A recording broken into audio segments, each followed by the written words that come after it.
Crit status active. Orbital status standby.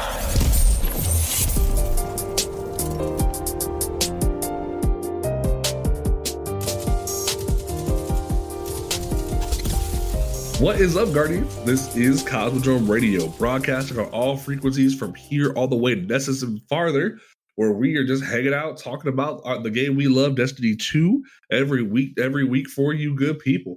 My name is Panda the Paladin. To my left, we have my fellow Titan brother, who is still trying to find his way in life now that Lorelei has been nerfed, but he's getting there. The hater, figuring it out. I've been figuring it out. I tried Hollow Fire Heart. The man who hates on my Phoenix Cradles for no reason. Ugly. They're not ugly. They're not great exotic. They work perfectly. They're just ugly. They're I love not, how they work. If they got an ornament like Path of the Burning Steps, I would use them 100%. Trifling. Disrespectful to the Phoenix Cradle. But I will say, it works perfectly for what it does and how it works. A+. But so, how are you doing? I'm doing great. All right, excellent. And don't forget, folks, that you can follow this podcast on Apple Podcasts, Google Podcasts, Spotify, Amazon Music, Audible. We're even on YouTube now. If you go to Cosmodrome Radio Podcast on YouTube, you can check out the every episode of the show in a video format if you like that. I don't like it's just like a plain screen, but some people like that kind of thing. So like now you can subscribe to us and check us out on YouTube. That is a thing that you can do, and you can follow us on Twitter at Cosmodrome Radio, where we every week we will interact with folks, like share stuff throughout the community, and we will always retweet the TWAB, because everybody should be not retweet the TWAB, but you should retweet the TWAB, but like everyone should be reading the TWAB at the bare minimum, because Twitter is a very cesspoolish place. Just some quick like overview of the TWAB. Not a lot going on in here. Just some. The TWAB was super short. It meant nothing. Yeah, but there's so many like important things that still need to be said. The new Prime Gaming set is out there. There's no gun this time. It's an emote, a ghost shell, a sparrow, and some Engert, and that's it. And I bet you $100 that unless you're a new player, you have everything that's in that Prime Gaming set, because it looks so recycled. I don't know. I might have the rock out emote. It depends if it's the one that you put your foot on the amp or not. It is. Then I have all of that. I might not have the ghost shell. The other big thing that was in the TWAB was the fact that they're actually re-inputting and changing one of the unlockables for the star map, like for the Seasons of the Plunder, where they're adding in the ability for once a week for you to be able to get a deep sight weapon from your expedition. And so, I'm just like, wow. So some of the pressure in acquiring Seasonal Plunder weapon patterns, the double perk weapon spoils crew upgrades, the one that gives you the extra perk, gives you a free deep sight.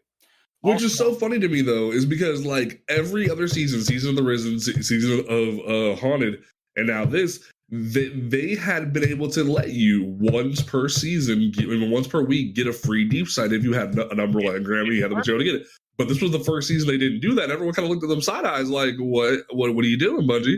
And then now they're like they're retroactively going in and fixing it after like so many people already have their deep sight weapons done for those guns.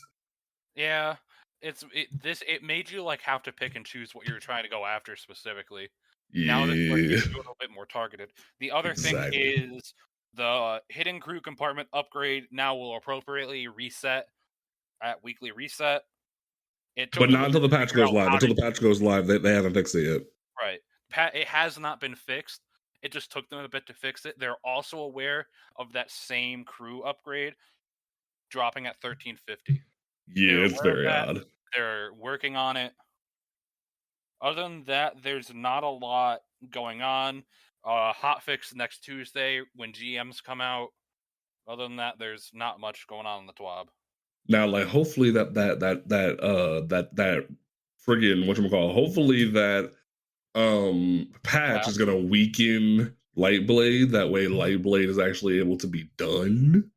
But like, it's fine. Lightblade. So the GM schedule is out. Panda, do you want me to talk about this, or do you want to push it?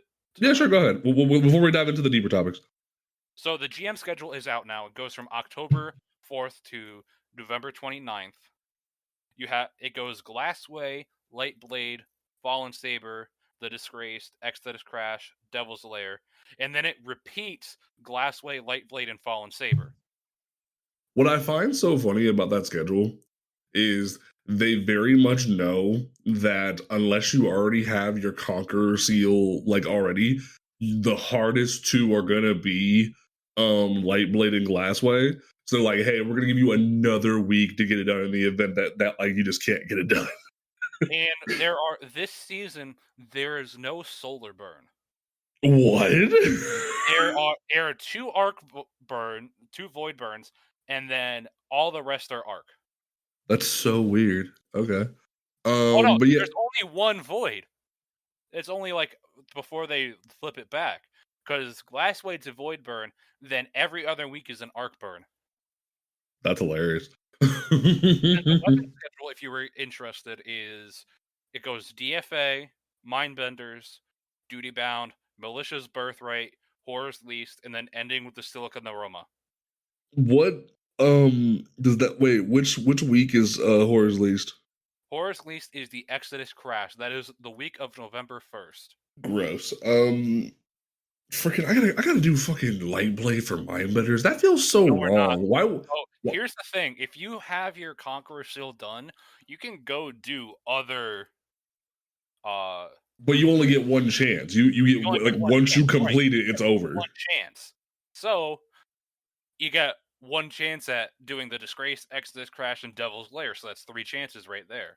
What I find really weird though is they didn't put Mindbenders with Devils like with something that is like more Hive theme. Well, like more like Scorn themed because because Mindbenders and Hive, but like still he was a Scorn bitch. It's just weird. I don't know. It's I think like putting it with Lightblade is pretty interesting because it's a gun they're bringing back. And it's a fan favorite gun. Yes, I know how you feel about that. they gutted all of its good perks. They gutted all of the good PvP perks. I'm just sitting here like, yes, another shotgun with incandescent. I can go blow. Oh no, dog! You don't understand. When Mindbenders was hot, that motherfucker we used to rain hellfire on the Crucible. I got my Mindbenders right before they sunset it, so I never got to like play with it. Like literally just snapshot quick draw was just the or if you had slide shot with moving target, just freaking hell was rained down on the Crucible for so long. And now they're just like, hey, so we know how you liked some of those perks, but we're gonna change some of it. And we're like, why? Why are you changing a gun? Especially if you're gonna give us a returning gun back as an adept weapon. Why are you changing it? And it's like, thankfully you kept a snapshot, but you took away slide shot and gave us slideways. And then in the fourth column, nothing from the original run is in the fourth column. And you gave us things like fragile focus and steady hands. So 9 times out of 10, the God roll is probably going to be snapshot fragile focus or snapshot steady hands. Because I'll probably aim for snapshot steady hands if I'm being honest. Because I'll keep it a buck. Fragile focus is not what the PvP community thinks it is. Because the minute you take 1 bullet of damage, you have a 5-second cooldown before you can use the range buff again. It gives you a 20, because it has passively grants 20 range, but has a 5-second cooldown if you take damage, which means you could have a 20 point boost to your range on that shotgun, but the minute you take 1 pellet of damage, it's over. You can get hit by a grenade, you can get hit by a random bullet and hide behind a corner. It doesn't matter. You are out of commission from that 20 extra range for 5 seconds in the middle of combat. That perk is not worth it. And I don't care what anyone says. Like fragile focus. That's why when everyone's been crafting the Leviathan, the last season's haunted shotgun, I'm over here like, what are you doing? Fragile focus is not worth your time. Like, I will take freaking swashbuckler on this gun than freaking fragile focus. Because at least if I kill somebody, I need a pop filter. At least if I kill somebody, that shit's gonna do something. But that's neither here nor there. Well, we're doing a PvP episode. I will say the gun I'm excited for the most is the Militia's Birthright. It is what the hell is that? It's a grenade launcher that can get blinding nades in a Militia's Birthright? Yes. You can put blinding nade. It can roll with blinding nades. Uh-huh. And I'm really it's a weapon that was I think with Curse of Osiris when it was around. and they brought it back, and it now has blinding nades, and I believe it rolls. Oh no, it was a Forsaken weapon too. Yeah, it was a Forsaken weapon because back in the day, it was just a blinding nade or spike nade with Genesis, Ambitious Assassin, Grave Robber, and Quick Draw, or you could put like auto loading on it. But now it's got a more of a heftier pool of stuff to go around. Yeah, and that's with the Disgrace, so that should be an easier farm. Oh yeah, that'll be really easy because the disgrace is nothing once you get the hang of it. When Grandmasters open up, it's going to be the DFA with Glassway, so you don't really have to worry about that. Unless you really want to DFA. I will say, I've done testing with that weapon. I have tried to make it work. If you can, it's just unless you really like 120s, it ain't worth your time. It's a 140. Oh, it feels like a 120 when I shoot it. It's a 140. Weird. Unless you like that kind of hand cannon. Yeah, not a good vibe. Like the DFA specifically feels like a 120 and when it's a 140, and that bothers me. So yeah, no, that's the rotation. Get excited for that. I will be dragging Tol kicking and screaming through Glassway. It's going to be very entertaining. I'm not the one who's going to be kicking and screaming. I'm going to be laughing my way through. I enjoy Glassway. I enjoy when everyone panics in Glassway because that was the first GM I ever did. Back to the malicious birthright real quick. It gets the god. I'm sorry, but I was looking at the perks, and it gets the god roll for a blinding nade launcher of quick draw auto loading. No, the god roll would be auto loading and ambitious assassin because that way you can. Oh yeah, you can do both. Shit. Yeah, you can get ambitious and auto loading. So if you crack somebody with that thing and then you get ambitious, you get auto loaded two grenades. Shit. Like screw quick draw. Like unless you're doing PvP stuff with spike nades, that ain't worth it. But that's just my 2 cents. But yeah, so let's dive into the deeper topics of the evening. So first up on the docket, before we dive into the big hot button topic the hot button topic that like had the Destiny community up in flames this past week, we got the news. I believe it was yesterday or today that Google announced that Stadia is shutting down. I mean, and for those who don't know. It's going to be discontinued in January of next year. And for those who don't know, Google Stadia was a platform that was basically founded on the idea that you could game anywhere. Like, yeah, you could order the little box and play it at home and do the old school console thing, but it was all cloud gaming, which means all your stuff would be streamed. So like Destiny streamed, like Assassin's Creed streamed, like everything was be streamed rather than you installing the game and playing it. And that was the hot idea because that way you could own the game and you could stream it on your phone, you could stream it on your laptop, you could stream it anywhere and be able to play that thing. And to be honest, the idea of cloud gaming has been a back and forth idea for a long time. Even when PlayStation Now first came out, that was the whole idea behind it, was to stream game. But to this day, internet capacity isn't where it needs to be for streaming to be viable. But I'll give Google this. They tried. They really tried for a hot minute to make it work. And like they brought out Destiny on Google Stadia with Beyond Light, and it ran for the past like year and a half, 2 years, and it's been kind of cool to watch. So but now they announced that it's going to be discontinued.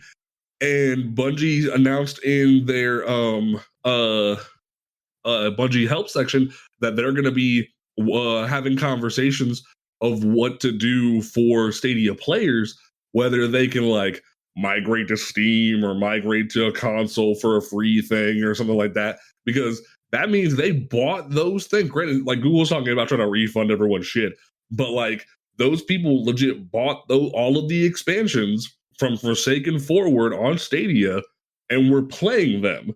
So that means they will no longer be able to access that stuff come January. And that sucks.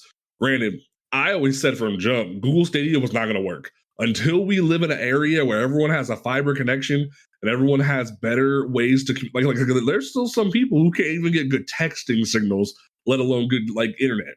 So until we live in an era where everybody's internet is on like top tier for barely the cost, Stadia was never going to work. It was very much going to be like a hot ticket for like higher class people.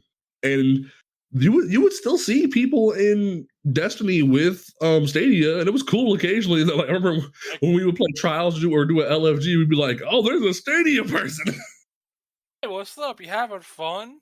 It's like, cool, come play Destiny. Right, And it's and it's like the problem with Stadia though is they didn't classify you as a PC player. They would classify you as a console player because Stadia speeds were measurable to a console rather than a PC. You could literally play Stadia games on your computer, but still would be considered a console player in terms of speed, and that kind of sucks. And like I was looking at the chart of like because I think it was Destiny Bulletin posted that like of all of like the highest active count of of Destiny Stadia players was like 5,000. It's And still not bad. yeah, that's what I saw was that like it was like 5,000 people were actively playing because yeah, because it's for Epic Game Store right now as of a month ago when it dropped. Epic Game Store now has 13,000 active players. Steam has 305,000 active players. Xbox has 377,000. PlayStation has the highest with 444,000, but Stadia has So, 5,000. I mean, for Stadia, for what Stadia is, that's not bad. It's not bad, but it's not great. Like, Right. It's not great, and it's just that type of system can't last in the way the video game market is heading with the way technologies are upgrading. Stadia wouldn't be able to last. It wouldn't be able to hang with the big leagues of like PlayStation and Xbox, especially PC, with the way you can buff your PC so it can tank so much graphics. It's just mhm. at a certain point you can't handle the technology anymore. What I did find funny is that Destiny Bulletin also announced that more people were playing Destiny on Stadia than playing Halo Infinite's multiplayer on Steam, and I was cracking up. Oh, that we're not a Halo. I will say this. I tried playing Halo Infinite. I tried the campaign. It was Uh-huh. fun, but eh. So like, yeah, pour one out It's for not Halo. Halo. It's not Halo. Halo Infinite's not Halo, This in is my it's opinion. it's the same shit. But like, no, pour one out for Stadia. Yeah. Stadia, you're gone too soon. You were a futuristic idea that wasn't ready for the market, but we salute you for your effort. You get an A You for did. effort, but a D minus for results. I'll give you that. I ain't gonna fail you, but you get a D minus. I did they get like a C. They pass. Okay, yeah, they passed. Like they got enough people playing. I'll go. Oh, yeah, why not? See, I'll give you a C minus. How about that? I'll give you a C minus. They barely pass. And the They idea is barely like, passed. you're there. Let's revisit this in a few years when technology has advanced enough to Right. where we can sustainably, like you said, sustainably hold this connection. Yeah, it'll be interesting to look and see what happens in a few years when it comes to Stadia. And then there's the more interesting topic that sort of started to plague the Destiny community the past week and a half. So it started ironically with Fortnite, and that's an interesting way to go. Will So credit Fortnite for what they did and yes, being because like A+, yes, because going out and doing what everybody should be doing. Right, because Epic Games is the first company to make a stand saying we do not approve of the Cronus Zen or the Cronus Max being used as a tool or even anything similar to it. So, like from what we understand, the Zim is also being quantified into that, and we're going to get into what those do in a second. But It's weird for the me. initial statement was we're not going to be allowing these tools to be used in our games, whether it be Fortnite, whether it be anything else they make. You are not allowed to use these in our game, and you will be banned and you will be removed from the games until you disable those functions. And I love that. But let's explain how this is now affecting the Destiny community, because apparently, for what we've now learned, these different tools have been in the Destiny community a little bit for a long time. Now, I will preface this with this is the first time I'm hearing a lot of this. Like today, when we were talking about it in our host chat, This is Yeah, the first time I've heard of a lot of this. that's So crazy. Because I knew about I've this shit been for years. I don't know, I just kind of play the game. I pay attention to what cheats are going on, but it's more like I'm just playing my game to have fun. And if you're a cheater, I hate you. So You let's have start. ruined you have ruined Dead by Daylight for me. Oof, I hate you. oof. Yeah. Dead by Daylight's had a lot of cheaters for a long time. It's Yeah, bad. It has gotten to the point where I'm not touching that game. it's bad. But let's talk. Let's talk about the Cronus and the Zim for a minute. So Yes. the Cronus started as a thing where originally the intention was to be an accessibility type tool where you would plug in a USB drive and be able to remap your console to be able to use any type of controller, whether like say you had an Xbox and you wanted to remap it so that way you could use a PlayStation controller on your Xbox, or be able to put in certain scripts that way your controller in general could be more used for accessibility purposes, because some people need different button combinations for different things, but they have accessibility needs. That was the original pitch behind the Cronus. However, Great. I love that. however, once the Cronus Max 2 came out and moving forward, more and more you started to see that different scripts and different combinations were starting to be put into this device to enable things like rapid fire, to enable things like auto aiming, not literally auto aiming to the point that it's aimbot, but like to the point that it's just enough. Where like, you know how if you just hold down on a trigger of a gun that's fully auto, but like you don't hold on to the stick to control it, it will literally hold your gun damn near in place. That's how well like they've gotten with this thing now. And there's different things like you can even map it to do drop shotting for you, which for those who don't know what drop shotting is where you like crouch over and over again like teabag to basically avoid shooting. No, That's coming out. God, that's not drop shotting is more. It's from Call of Duty when you just straight up go prone and shoot somebody, but crouching. Oh, there's that too. Yeah, you get like they call it different things, but like there's like it basically became a thing where like there's even things where you can map in different movement tactics to help speed. Like you can even map in quick scoping for yourself, different things of that nature that started to evolve with it. And then recently with the Cronus Zen, even the company that makes the device has come out and even in their advertising will show that they legit see this thing as a cheating tool. They advertise it as a cheating tool when they even say Cronus Zen console gaming without limits. They when you first like connect the device to your computer or to your game, it has tutorial videos installed on it to show you how to do the cheats. Wait, it has tutorials? It has tutorials on it. Like it says, use almost any controller, supports every major platform, digitally mod your controller with free scripts. You can even have crossover headset audio. You can connect racing wheels and make it so you can use mouse and keyboard on your controller. The different mods and scripts for different game packs will show you how to do different things of that nature. Or it'll show things like advanced action. You can even mod things for Animal Crossing and Apex and different, like even Destiny and whatnot. Yeah, Animal Crossing too. Wild. And it's just like if I even go over to the Apex section, just for like Collective Mind is the team. There's anti recoil. There's profile switching. There's weapon selector pro. There's different things like that where you can make it so it does different things for you without you having to do a damn thing. And it really became, and especially because the way they market it, like accessibility goes out the damn window. Accessibility goes out the damn window the minute that the company is flat out like, hey, we are advertising it as a cheating tool.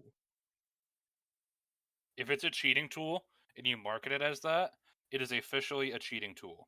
Like there's like it's to the point where like it doesn't even matter.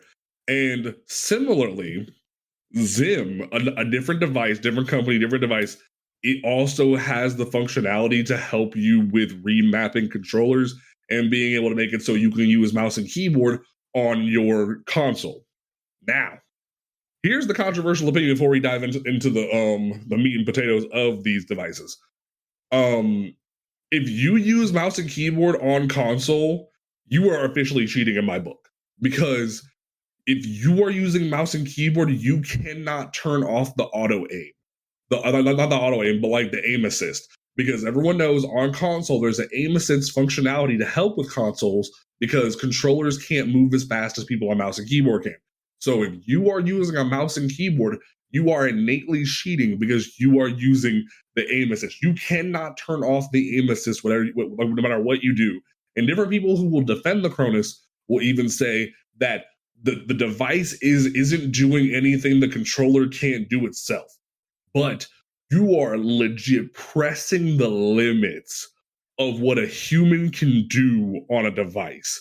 Like, unless you are like bionically enhanced, some of these different features and settings that are even the scripts and mods are made by the developers of the device show that it is pushing the limits. And like, there's even some things that the defenders can't even defend. Like, but at the same time, there are certain people who are like, hey, this is still an accessibility for people, like tool for people who have disabilities. Now, my counter to that is the fact that is something similar to this that Microsoft designed years ago that is still being updated with each new console generation. It's a literal moddable controller box gamepad thing that is made specifically with people with disabilities in mind, made by people with disabilities at Microsoft. And it is being used by people with disabilities on a daily basis to game. And I praise to Aztecross because Aztecross made a video with like even getting statements from his community with people who have certain disabilities. And they even say, nah, fam, this stuff is flat out cheating. There's nothing you can do about it. This is just flat out cheating. There is a big difference between using something to help because of a disability and using something to cheat. There's a very big difference, and it's a very easy line that is just, it's not that hard to cross. It's just, you cross it, now you're cheating. It's just, I'm gonna be blatant. If you're using a Cronus Max, you're cheating. If you're using anything like that, you are cheating. Going back to what you said about using a mouse and keyboard on console, it's using your whole arm versus using your thumb. That's what it breaks down to. Yeah, pretty much. On what, if you're on console, you only get to use your thumbs. But if you're on mouse and keyboard, you have a whole ass mouse pad. You have so many directional ranges you can use that it's just, you could literally sit there, look up while I'm jumping over you. I won't be able to react to you, and you can just hit me with a shotgun, and I won't be able to do anything about it. Right. And it's like when you start seeing mods like that, where it's just flat out like rapid fire mode, ADS fine tuning, anti recoil, like aim assist, it gets to the point where you have gone farther than what the developers have meant for you to do. And people's excuse for why they'll still use this device, like there's even records where like Cronus has, like the company that makes Cronus has come out and said, we couldn't meet the demand for people who wanted this device for a while, where they had to have sign up pre-orders for re-releases. That shows you how much this device could be possibly being manipulated by the community, and you wouldn't even know it. And that's concerning. So the issue that people are sort of standing on is they're using accessibility as a shield. There's also people using that. There's nothing against it in Destiny in Bungie's TOS about it for now. Right, I will say that in legal terms, there is nothing there saying that it's against what Bungie has said. Now they can change that. They can easily change it, and they have been one of the most forward companies, other than like Epic, against cheaters. Activision, I'm not looking at you because screw you. In Warzone, And, I will give credit to where it's credit is due, because there was a YouTuber named Fitness and Gaming that I even reached out to, and I might have him on the show at some point to interview him about this, that he's even said that he actively uses the Cronus to help people with disabilities and even disabled veterans be able to play this game and teach them how to have love for this game that we all love, Destiny, which that's cool. But there's a line. There's a line. And he even says in his video that his backup tool is the Microsoft controller.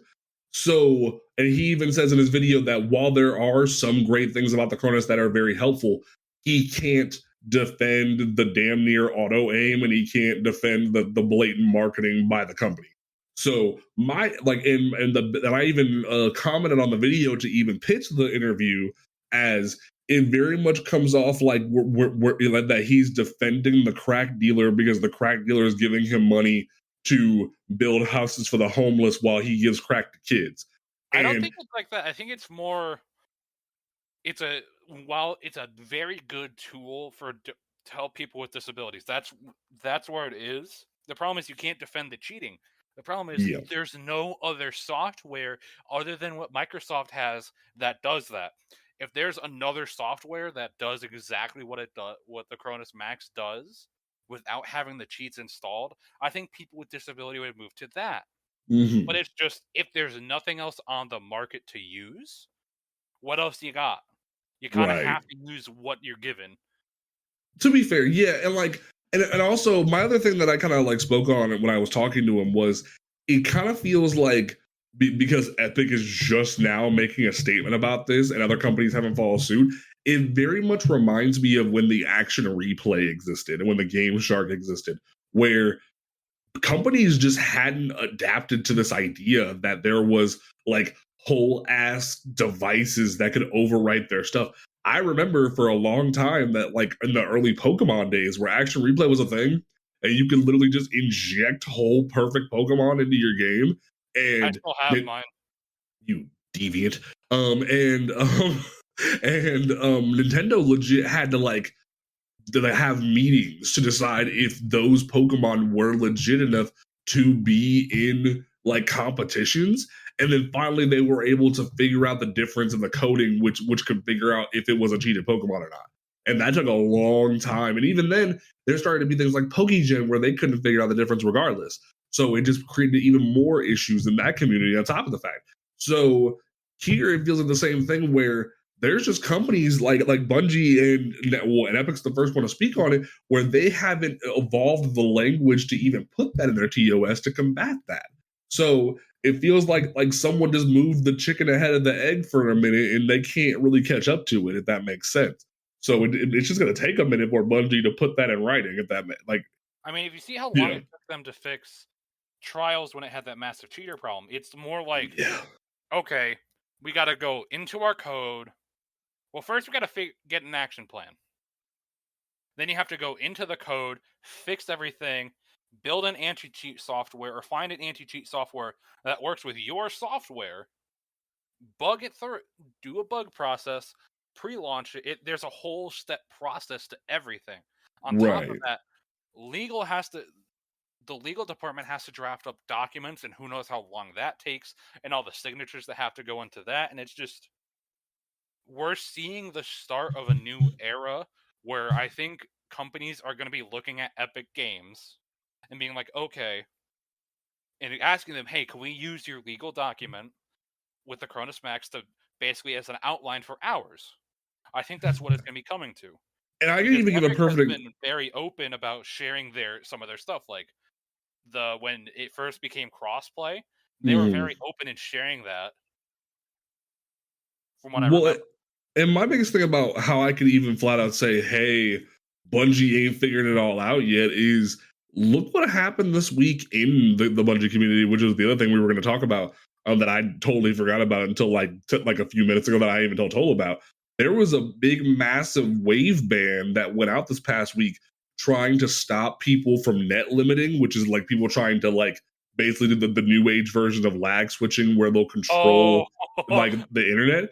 And they made a really big mistake because some people just have really crap Wi-Fi And they ended up banning one of the Destiny community's biggest creators, the guy who created D2 Gunsmith, like the website. And he's flat out like, D2 Gunsmith. It's a different website. It's specifically just for guns, where you can go through and look at all the stats, each perk and how it looks on the gun. And like he flat out even came out and said, "Yo, they banned me. I've uninstalled. I don't care what, even if it was a mess up. I don't like. I've done nothing wrong, and I'm just gonna stop playing, and I'm gonna stop updating the website." And now it's a situation of he's been unbanned, and he says, "I don't even know when I'm gonna reinstall the game, and I'm done with the website." So Bungie made a hell of a mistake when they didn't mean to, and it's impacted part of the community now.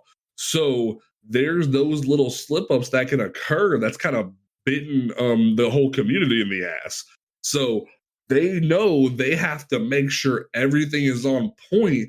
Hell, the whole thing with Stadia this past week or the past 24 hours has even hurt part of the community in a whole other way, which Bungie didn't even know about or didn't even intend to do, where one of their one of the bigger players in the space who literally used Google Stadia as a tool. He made a bunch of different Google Stadia accounts and was using that to basically create infinite checkpoints for different things. Like guy, no. He's lost his ability to do checkpoints now because of Google Stadia shutting down. So like it all goes hand in hand of like whose ass is going to get bit because of a decision. So I very much am kind of waiting with bated breath to see what Bungie's going to do, because right now they're probably trying to make the best decision possible for their community. And I will vehemently say that the Cronus Zen and the Zim will never be accepted on the show. I will be more than happy to have a discussion with Fitness and Gaming, because I believe that like even to what I said, like the intentions are great, but man, it looked kind of fishy. It's more. It's not that the intention. It looks fishy. It's more. There's nothing else on the market. If there are other products on the market that work with a PlayStation to where you don't have to go and buy an Xbox if you already have a PlayStation, it's or a PC. It's more the Cronus and the Zim are from what I've been hearing, are the only two things on the market that do that. Yeah, pretty much. So if there's nothing else on the market, they have everybody's money for that. So what needs to happen is, if someone wants to go out and just make something without cheats, if they go back and make something specifically that is for people that have a disability, and they go to every gaming company and be like, "This is the product," present it. I know that's hard. That's a big ask, but it's more coming from someone who has a business degree and has done a major marketing stuff. That is kind of how you have to go about it. Yeah. So that way they know, hey, this is a tool. This is not cheating.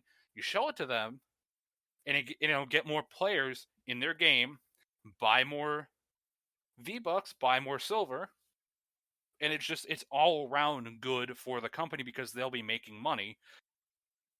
Yeah. Especially when Bungie is very much adamant about being there for their community. Right. They want to help people have accessibility for their game, but they don't want you flat out cheating, damn it. Exactly. So that's where the problem with the Cronus and the Zim comes in, is there's nothing like it on the market other than that. Yeah, and it kind of sucks. So the guy you were talking about, I'm on his side, as if it's the only thing that can help people play games, I'm okay with that. But if you're using it to cheat, I am not okay with that. There is a line, like we've been saying. Yep.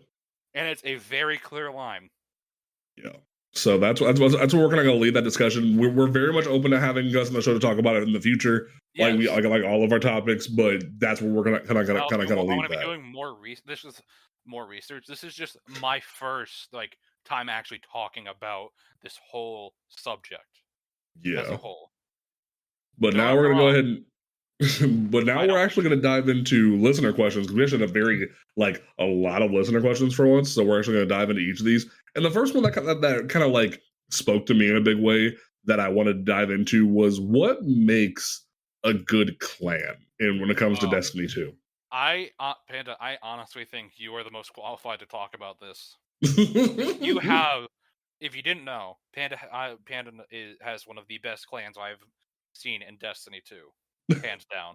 Well, Like, it's a thank you. community that actually respects each other. We have fun, we joke around, and it's active. There are people. There's And it's a motherfuckers playing place Uno right where now while we're recording. you will feel welcomed. Yeah. But And no, we so are yeah. accepted, but we have one rule. Don't be a fucking Nazi. There's Panda swear. But it's like, that's it. Just don't be a Nazi. And the sad part is, after we invented the rule, we found out there were Nazis in the clan that we had to kick out. It was a wild week, and we were prepping for King's Fall, and it's just... It caught us all off guard. It was horrible. We were just like, oh, okay. But moving on from that topic, Yeah. So I think what cultivates a good space for a clan is having a good leader. It all starts at the top. It really does. Because you have someone who cultivates a space and then finds people who can bring that space up to where it needs to be and keeps it going. Mm-hmm. Shout out to All Might. That man is a fucking legend in keeping. Yeah, we'll probably have All Might on the show at some point because he's been very much a good help when it comes to like being a part of the team and whatnot. Shout out to All Might for fucking being the GOAT. Being the GOAT. Being a really good raid leader.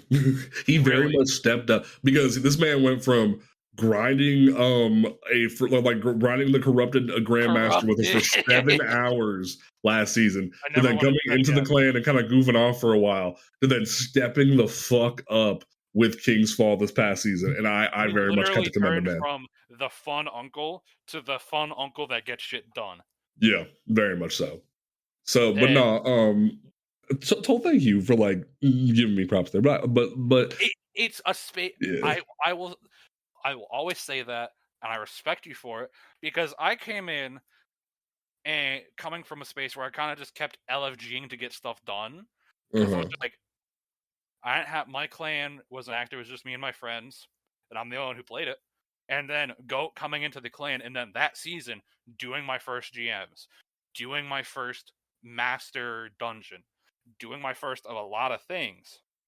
And it's like learning what D2 armor picker is, learning what light.gg is, learning a lot more about the game, and learning which YouTubers to watch and which ones to not.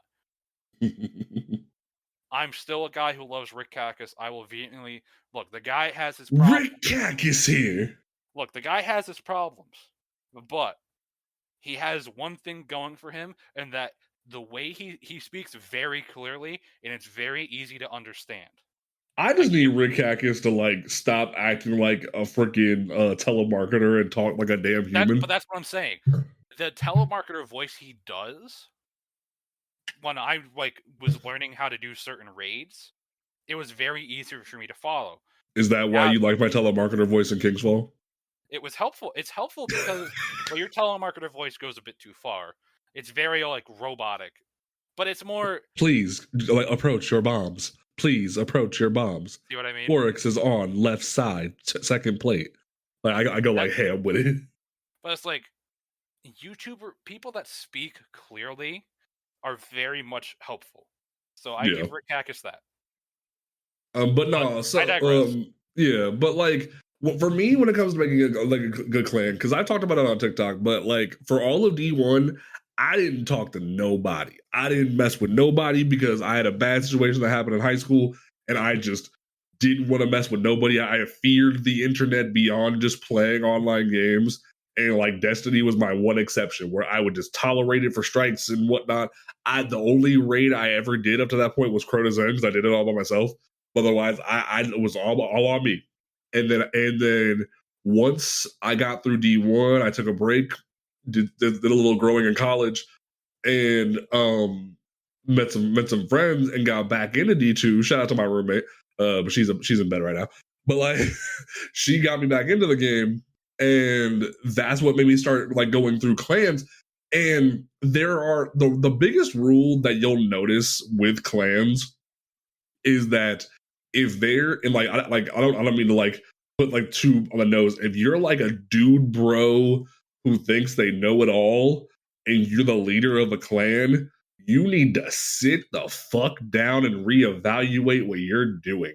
Because there is so many clans that I went through. I think I went through about 6 or 7 of them where there were just like dude bro leaders who thought they could talk and allow whatever to happen to happen. They'll say like, oh, everyone's respected. Oh, everyone's this and that.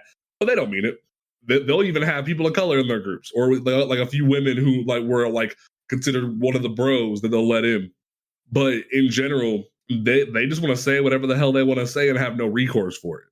And that's the first step of just knowing what not to do.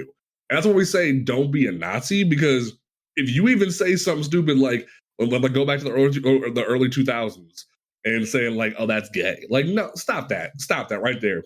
I will be Hillary Duff in a commercial. Don't do that. It's not right. Don't do that at all. Because it's homophobic as fuck.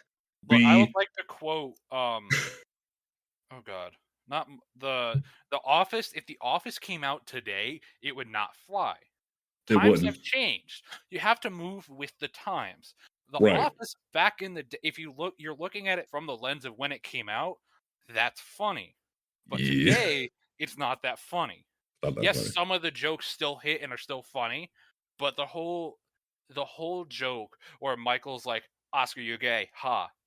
That doesn't work anymore. It don't work no more. That doesn't work anymore. And it's like one of those.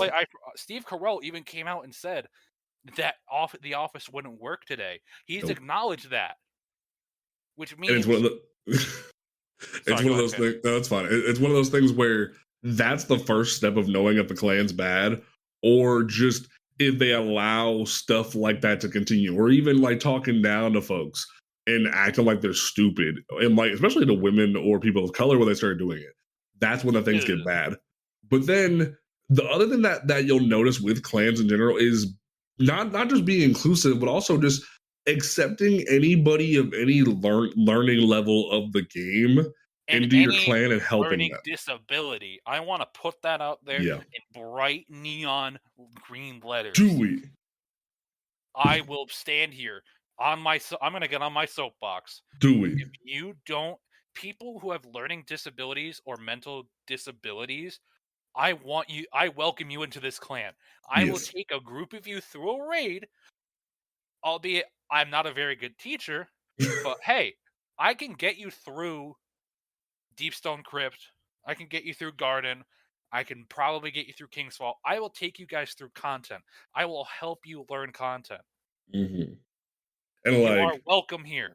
That's one of those things where like I remember even saving a kid from a Vault of Glass one night because I was just trying to get my Pinnacle done, and the clan I was in at the time just didn't fly. And it was early on when I was trying to build my own clan later, where I just was doing an LFG. Everyone was asleep, and I hopped in, and like all these little kids, like little punk kids, were bullying this kid who's on the spectrum. And I'm like, I messaged him and went, "Hey, I'll take you through later in the week. You just come with me, friend me up, and we got it done later." Because I was just bothered by it, because people act like they can treat people however they want and have no repercussion for it. That does not fly with me. Nah. You are out of my fire team, out of my clan, the minute I hear that. Look, but also someone that I played with and I know, I will ask you what is going on. But if I don't know you that well, it's a one strike, you're out. I'm sorry. Yeah, it's a wrap. That is my wall. I'm not crossing that. It's a great wall. But no, to quote Community, Yvette Nicole Brown, you okay with racism? I draw the line at animal cruelty. Jesus. Community is a funny show. Go check it out. But the reason why I bring up the any skill level is because there's the old joke of Gallahorn or quit from LFGs, where back in the day that's not a joke, that was serious. That was legit. But like there's that old reference for you where people would legit kick you or not allow you. And to this day, you have people who will gatekeep based off your light level if you don't have a specific gun, if you're not a specific class in the game, because they want to have the perfect experience that they've painted for themselves. and they want to get through the content as smoothly as possible without having to figure out if somebody can be able to get through. And my rule is, I don't even care if you roll them with a blue rocket launcher. Blue rocket launchers can have Wolfpack rounds too. We can get you through a damn raid. When Panda, you taught me this one. When you're teaching someone a raid, it's not about what you have to use. It's okay. Here is a list of guns. Do you have anything on there? Yes. Please use that for DPS. No. Okay. What do you have? And then you got to build a Rolodex. You can't just be like Gjallarhorn or quit. You got to have a Rolodex of options. I remember when particle deconstruction was a mod in the game, and fusion rifles and linear fusion rifles were very good. I went through. I was like, you got a Cartesian? No. You got a you got a Snorri? No. You got that? Okay, cool. You got the seasonal one? No. Okay. Do you have a no composure? Yeah, because it was free and everyone got it. Cool. Put on a no composure, and everybody got through the content pretty fucking smoothly. Right. And do you have? And then when it came to linears recently, up until Taipan came out, it was like, do you have a Storm Chaser? No. Do you have a Cataclysmic? No. Do you have a Reed's Regret? No. Do you have a Sleeper Stimulant? Yeah. Cool. Put it on. And you would just, or even if they didn't have that, put a rocket launcher on them. Just something that would be manageable to get through the content. Xenophage, just something to get them through the content.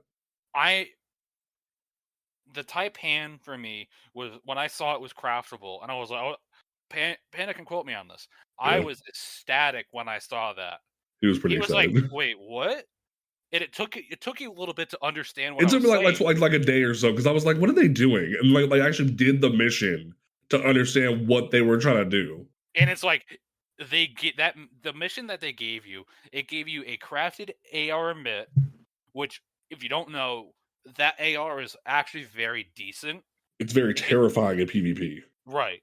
And then you get a Taipan, which is terrifying in raids because it rolls with triple tap, firing line, and on top of that, it has Vice Stinger as an origin trait.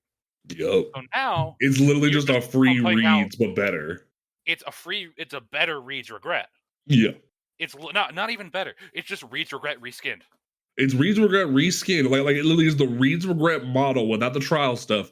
And it's better than Reed's Regret because if you level it up enough and have the Ascendant Alloy, it's better because of the enhanced triple tap, the enhanced firing line is better than the regular. So it beats out Reed's. The only thing that can make a Reed's Regret better is if it's adept and you can put adept mods on it. But even then, that's a stretch. Even then, I might do some testing with that, but it's like... I think Taipan still is better. Made stuff accessible for newer players and newer skills, which goes all full circle back to what we're saying is you have to be accepting of everybody, no matter skill level. It's if they need help running pinnacles every week, okay, great, let's go run some pinnacles. I gotta do mine too anyway, so I might as well help you. Oh, I gotta run a dungeon? Okay, great. I mean, we spent 6 hours on a raid one day. Oh yeah, no, we didn't give a crap. And my other thing about it is, one thing that I learned early on with my clan that I made a big mistake of, because I remember like the first group of people I had, we were super determined to get a Fate Breaker seal. We were doing our first ever GMs, and I made a mistake of being too excited about GMs and having grinded all that power level up, and I didn't need the pinnacles anymore. That I forgot to still take people through pinnacles, and I lost some good people. And I regret that, and I've learned from that. Now, the flip side of that is, this goes for any new person that goes into a clan. You will meet a lot of shit people in clans. You will go through a lot of bad groups of people to go through different clans, and we'll try to get the best one possible. But one thing out the front that I've had that we've learned, that people have learned recently, is that people have 9 to 5s. People have different people are in school. People have different things, and not everybody can take you through content 24/7. So there's a setting of expectations that not everyone understands. Like not everyone, like people just like assume a clan can do everything at all times, but not everyone can do that. It's okay in a clan setting. If not a lot of people are on, it's okay to go run an LFG. Yes. It's okay to go do that if no one's on. If you need to go run something for a raid pinnacle and no one's on, go for it. Go meet new people. Help recruit, like do really that. help recruit. But And I also, will say like, this. set that brain for yourself. That way you don't, because granted, a good clan will go out of their way to help you as much as they can, but sometimes they just can't sometimes. It's a two-way street. You have to, people will help you, but you also have to help yourself at the same time. It's not just, hey, can you help me do this? Great. You need to help yourself do it too. Right. It's more like, if no one's on, just go throw on some tunes and go play 3 matches of Gambit. That's literally what I did this week, and I fucking hated it. I I have to do hated Gambit tomorrow at some Gambit. point. And I won all 3 matches. And We need to do a Gambit summit at some point and talk about what the fuck is wrong with Gambit. I think not even a Gambit summit, just a Gambit episode. Like, That's what I'm saying, like a Gambit episode of like going through and maybe figure. we'll talk about it later, but we got some things in the pipeline that coming up that I think you guys will enjoy. Our listeners will really enjoy. Yeah. What we're planning. Well, I'm not gonna spoil anything yet, because I want it to be a nice surprise for you guys when we get it rocking. But when we do, it'll be worth it. It'll be really worth it. Now, I want to actually. Do you have any thoughts you want to end this question on before I move on to the next one? Yeah, sure.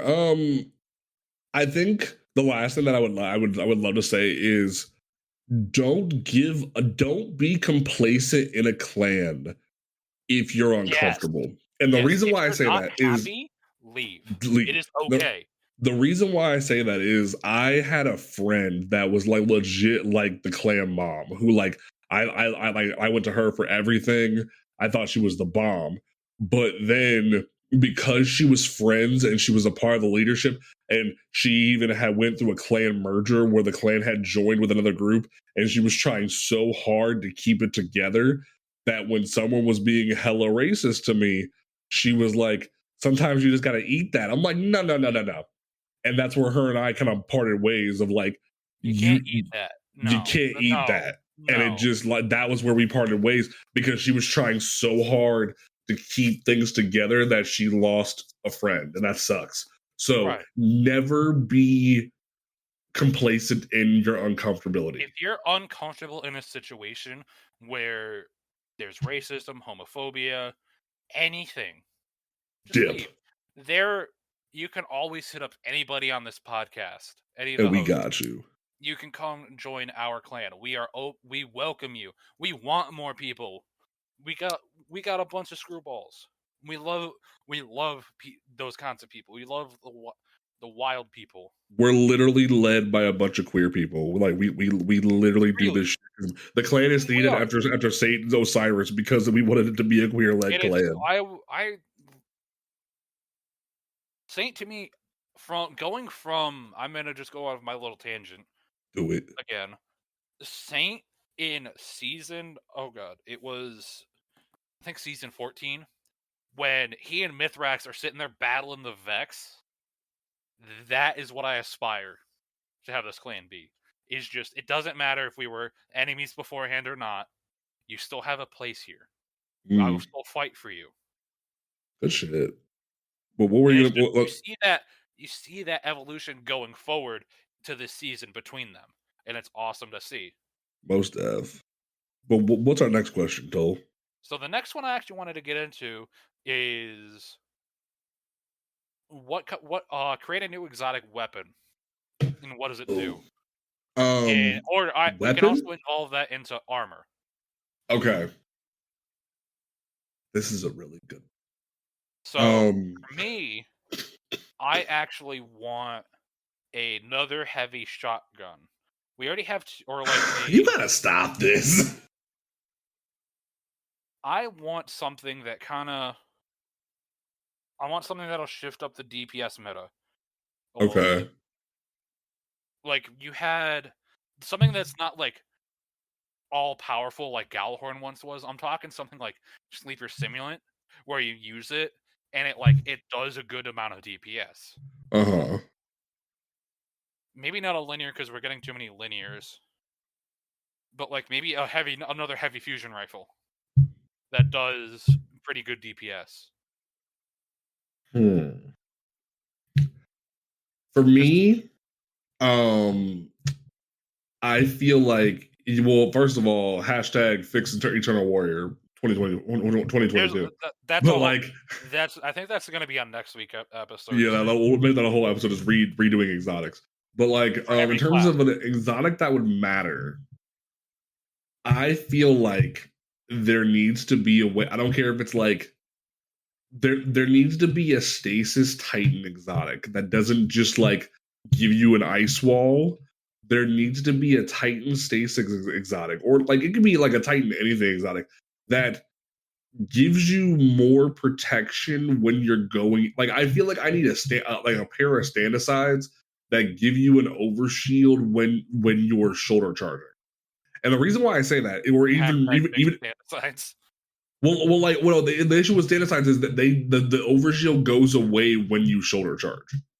That's the issue. So like Yep. even if they would fix standicides to do that, I want an exotic that works with any type of like that gives you an overshield while you're using a Titan melee of any kind. And the reason why I say that is it's multifaceted because the biggest issue that I have with Titan shoulder charge right now is that they're like, hey, people complain too much about it being a one shot. We're gonna take away the one shot potential unless you're wearing Paragon Greaves. My counter to that is you have situations where because you're trapped in the animation, the other guardians can literally punch you or shotgun you or kill you while you're shoulder charging. After you've shoulder charged them once, they have enough time to react. Even if you're like a bee sting of health and you have that much left, they can still react in the time that you're trapped in the animation and kill you. First of all, Bungie, why is it that when I shield bash somebody, if I Captain America shield bash somebody, why am I able to take damage through a shield?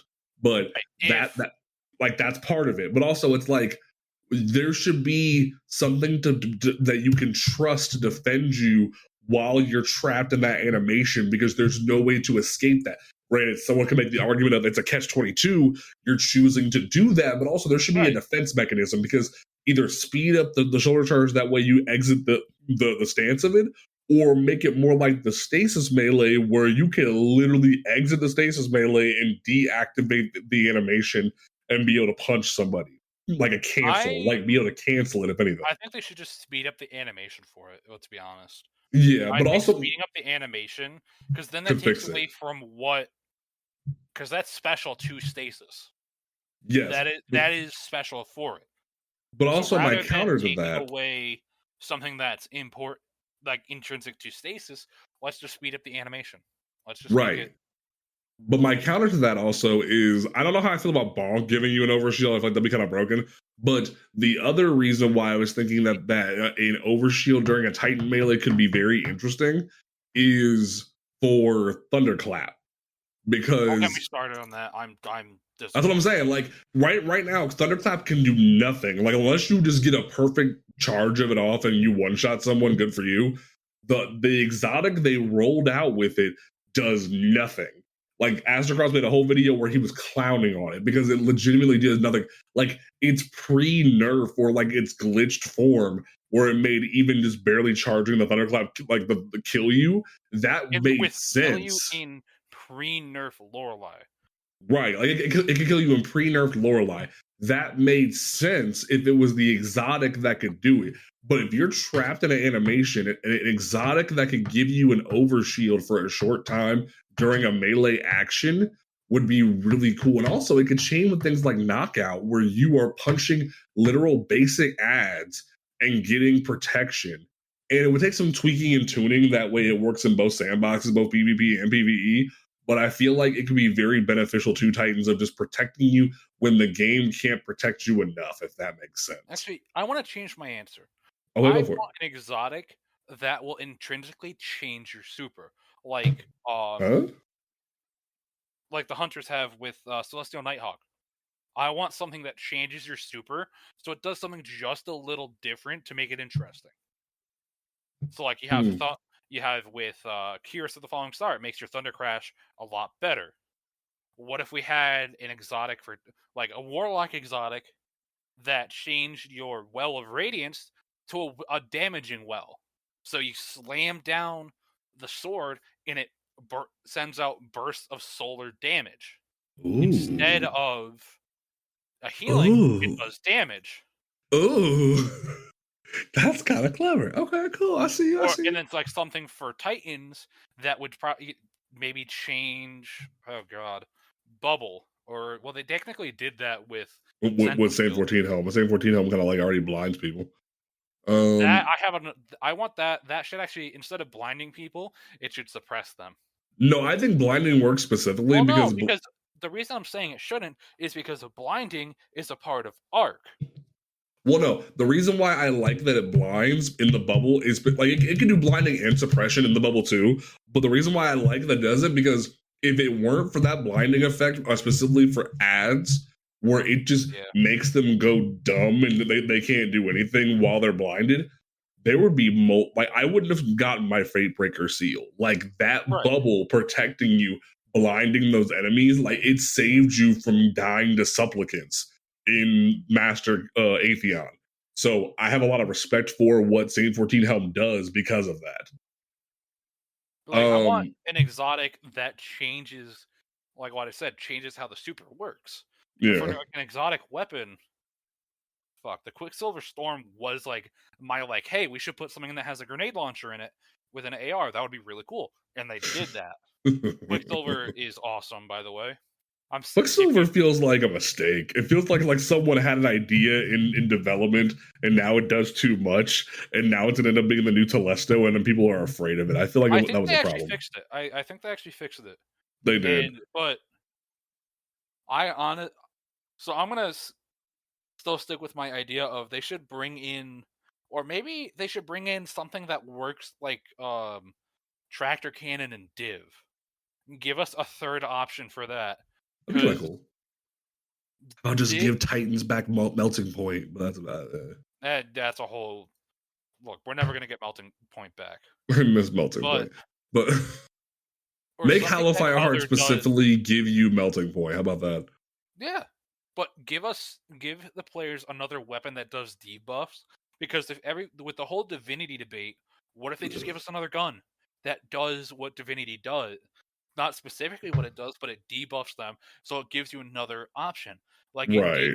The debuff it gives is the same as Div. It just doesn't give you the crit bubble. So now cool. It gives you the option of, okay, do I want to use the gun that gives me like a bit more, like it would be a bit more of a crit. It wouldn't give you the crit, but it would give you more of a debuff. And it doesn't stack with Div. Yeah. It doesn't stack. So either you get Div and it's in the crit bubble, or you use the other one and you don't get the crit bubble. So then it turns into the situation of, okay, which one do you get to pick and choose which you use. Right. And the way I would make it balanced, make it a seasonal exotic, put it in the battle pass. That way every player can get it. No, I would make it the same way Div is, where it's a pain in the ass. Because that way, because if you just give it out like candy, it ends up being a fucking debacle of like everyone has it, and everyone thinks it's a pay to win. You have to pay the $10 to get it. That's an issue. Because if it's in the battle pass, you get it for free. Oh yeah, because if you get to like level 30 or whatever, you get it for free. Right. So no matter what, everybody would have it. But I think the reason why Divinity is very coveted despite the issue is that you have to do something for it. Right, you have to put the work in for it. So it's like, not only do you need to own Shadowkeep, you have to literally go back through I heard Garden. Shadowkeep's free now. No, it's not. Oh, that's what I heard from some people. Shadowkeep costs money. Oh. So like you have to pay for Shadowkeep, and then you have to go through and do all of that. Oh, do the entire puzzle. If there's another puzzle and in another dungeon or raid for it, cool. But I feel like it would devalue it and make it too accessible for everyone if they just made it so like, hey, you can do it like it's Divinity 2.0. I think I know what we could do. Not season 19's dungeon, season 21's dungeon could do that. Jesus. Because we know that we're getting a dungeon season 21. Yeah, we know that, but like still. Then the last question I wanted to end on was asked by our own Discord, by our own clan Discord, and I wanted to gonna give shout out to who said it. I wanted to like because it was a good idea. It was Seraph. Where they asked freaking where to go. If what would we actually it was fat. Should Stasis receive an update to help its popularity in contrast to Light's 3.0? Here's the thing. The 3.0 system is what they use to base state is what was like used like Stasis from was the Stasis. introduction of that. My biggest issue right now and with Stasis It's a is PvP that subclass. huh? In my opinion, it's more of a PvP subclass Exactly. than a PvE subclass. Like there's a really like because without focusing lens as a seasonal mod, no one uses silence and squall. We found out recently that the Titan Super can be kind of fun for PvE, but it's very niche.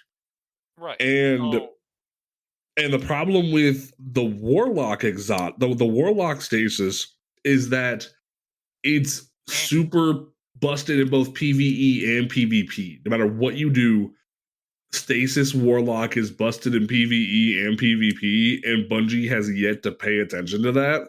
They tried a little bit with like nerfing the grenade cooldown, but then they just said, here's the Optimate Sea gloves that just give you two grenades anyway. And it was like you just negated your entire problem. It was like, hey, we're gonna negate you, we're gonna lower your cooldown, we're gonna give you 2 grenades. And it's like, what? So I think the way to fix Stasis and bring it back is give it another super. Honestly, make new supers for Stasis. It sounds silly, but I think if you look at the other subclasses now, every subclass has at least 2 supers, a few melees.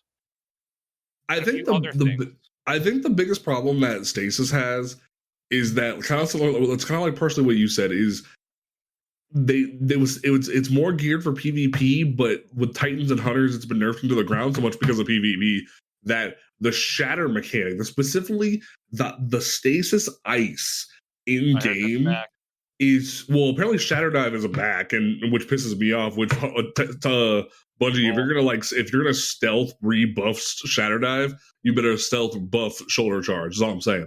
But like in general, my issue with it is there's no reason to use stasis in PvE for Titans and Hunters unless it's a niche option. Because unless you're like fucking around. Yeah, unless you're messing around. Like there's no reason to choose it over things like Bubble or Thunder Crash. There's no incentive. Solar Titan is a better option. Even with the nerf Burning to Warlock, it's still a better option for PvE because you know you can keep yourself alive. And then when you look at it from a fallback. And when you look at it from a PvP standpoint, especially for Stasis Titans, it's the slowest super in the game charge-wise. Like all the Titan supers are. Like you will never get your super when it comes to Stasis, and that sucks. Like it really sucks, especially like so it feels like you're decentivized from using that subclass because it's not valued in that mode. And Bungie really needs to take this is just an opinion, but Bungie needs to take a season where it's like what Rainbow Six Siege did, Operation Health.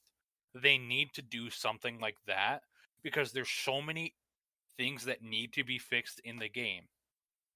Supers need charge time reworked across the board. Every super needs to be reworked.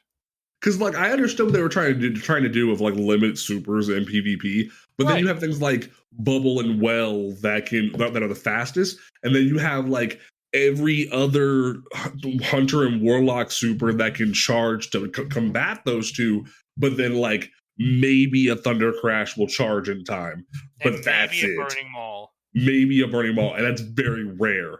So it's like the rest of them, nah. Fist of Havoc, nah. Regular hammers, nah. Stasis, nah. Sentinel Shield, you're funny. Good nothing will happen. And it's just coming from 2 Titans where we don't have an opposing Hunter or Warlock view this week, where it's like we can't go back and forth on that. And that's something we're going to discuss more in a later episode. But Bungie needs to go and fix a lot of stuff. I think season I'm not gonna 19 just lie. needs to be just the rebake season where like They're you not fix gonna do that. exotics.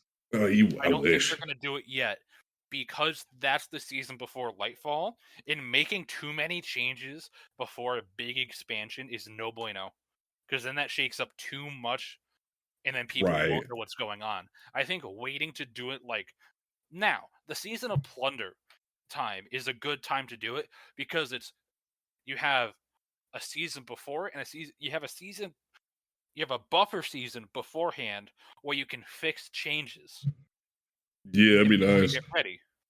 But like in general, we need to fix exotics, both armor and weapons, because and one thing if we ever have just a sandbox dev on, I would love to really get their opinion on the fact that like there's some guns that are just unused. Queenbreaker's bow Darcy. was like I'm speaking of Queensbreaker as a reason of it was nerfed because of Gambit, and even when particle deconstruction was a thing, it wasn't even viable then. And that tells you right there that there's just a lot of exotics like Queenbreaker, like Darcy, like Whisper still needs help. I know Bungie's afraid to buff Whisper back to where it can be viable in game PvE, but like you need to put Whisper back to where it was because it's at a point where no one uses it. Like it's not like you see more people using Izanagi's over Whisper. If you put Izanagi's and Whisper at like an even playing field, they will both be a trusted source for like because there's gonna come a point where linears are just nerfed. You know it's gonna happen, and it's still the one trusted tool of every Titan is Izanagi's. We need to get back to a point where everyone's trusted tools are things like Izanagi's and Whisper. Outbreak is back to where it should be. Like we need to get back to where these guns are your fallback plans when the meta shifts. And right now, Whisper isn't. Shouldn't be afraid to buff things. Because honestly, fuck it. Let it happen. Let things be buffed. Let things have fun. I know before Bungie used to be very lackadaisical about it, but nowadays they're very much on top of it. So if things start getting out of control, they can just disable it. Yeah. Like they do with grenade launchers. They can do that. They have the ability to. So why not try and buff new things? Let exotic guns be the more powerful guns. But so here's the caveat with that. Here's my asterisk to that. Let them be guns, but build them differently in each sandbox. The reason why I say that is because going back to the Queenbreaker thing, there's no reason why Queenbreaker should have been nerfed into the ground because of Gambit. There's no reason why things like Sleeper should be nerfed into the ground because of Gambit. Or like people are crying out now in Gambit for Xenophage to be nerfed when it shouldn't be. Like Xeno's in a perfectly healthy place. They just put Xeno didn't even get like a buff or anything. They just said, "Hey, we fucked up. We're putting it back to the way it was when it first came out." And they're like, "Okay, cool." Xeno, a lot of exotics are in a healthy place. The problem is everything gets outshined by linears because linears right now are the max DPS. But I want to continue this conversation in a second. I just want to go back to the community question. Yeah, sure. From Fat. So, but I really think the way to fix stasis is there's not a lot of customization in stasis right now because you're kind of locked into one melee, one super. I think if they come out and give stasis new supers, new melees, don't touch the grenades. Don't touch the grenades. Don't do it. But just a new super for every subclass and a new melee for every subclass would be perfect. Yeah, I think that would fix the issue. Most definitely. Like, here's a great idea. You gave Titans the Icicle Lance.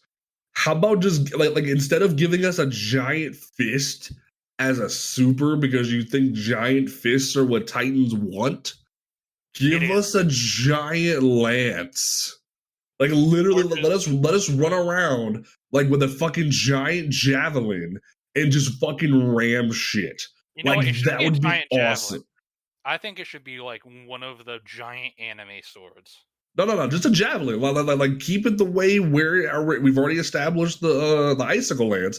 Just give us a big javelin that you can, or like a literal jousting lance, like a giant jousting lance.